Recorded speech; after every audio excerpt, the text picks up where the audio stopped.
Hello, I'm Dr. Jennifer Kane with Dynamic Health Chiropractic in Chesterfield, Missouri. And today, let's talk about posture.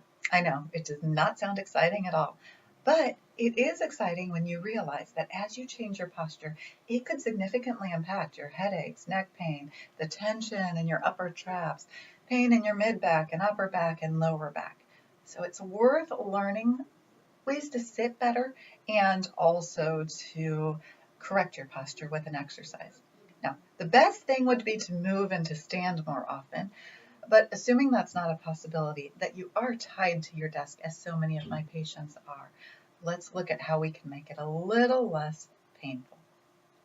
We'll begin by going down the cascade of what happens when your posture is bad. So it does seem that even if you start off not too bad, that as the day goes on, we creep ever forward. Your eyes get tired as you're looking at the computer, and there's lots of problems with this. But in your normal poor posture, go ahead and feel the muscles at the base of your skull. Just press in on them and feel the level of tension. Now, pull yourself back a little, and as you do that, you'll see those muscles soften. Those muscles are very much associated with headaches and neck pain, so that's a really good thing to start changing. Let's also feel the upper trap and supraspinatus area and the tension here. And as you lift up, that tension loosens ever so slightly. With our poor posture, our pec muscles actually shorten and tighten. At the same time, the muscles in the spine will lengthen and weaken. You might even find when you sit up straight that you feel a little tension in the pecs because they have shortened so much. Also, with this poor posture, we can't get full diaphragmatic breathing. We're breathing more in the surface, sometimes using accessory muscles of breathing. So sitting up straight decreases tension in the neck, upper traps. It allows us to breathe fully and ultimately impacts our pain levels.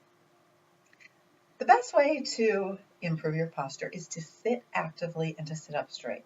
You may have seen movies from the past, the Victorian ladies. They sit on the edge of their seats, they sit up straight, they might cross the bottom feet, but never would you see anything like that. And that's exactly what I recommend. Rather than leaning back into your chair, by the way, when I'm at work, there are no backs on the chairs that I use because then it forces me to use my muscles. As you adopt better posture, I really recommend that you start small. Don't sit actively for 8 hours straight if you have a deconditioned spinal erectors, or you'll actually feel very fatigued and it can cause a little bit of discomfort.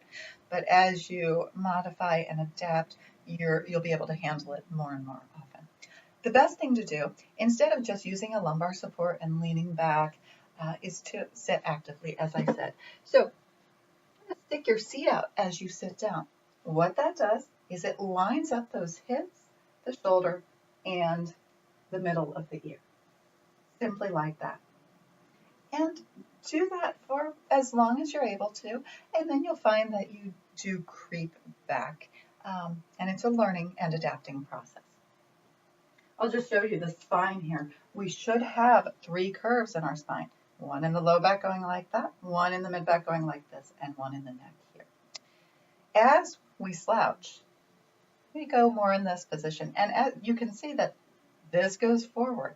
And then we're looking down at our cell phones or at our computers, placing lots of stress on the spine and the spinal muscles. Let's improve the posture through active sitting. You'll also find that you breathe better this way. Now, there's also a great exercise that I prefer people do standing up, but sometimes you really can't get up or you just don't want to call your attention to yourself at work. So this Brugger's posture is a postural reset, basically. I'll illustrate it from the front, the side, and the back. Basically, we're going to correct all the things I just talked about.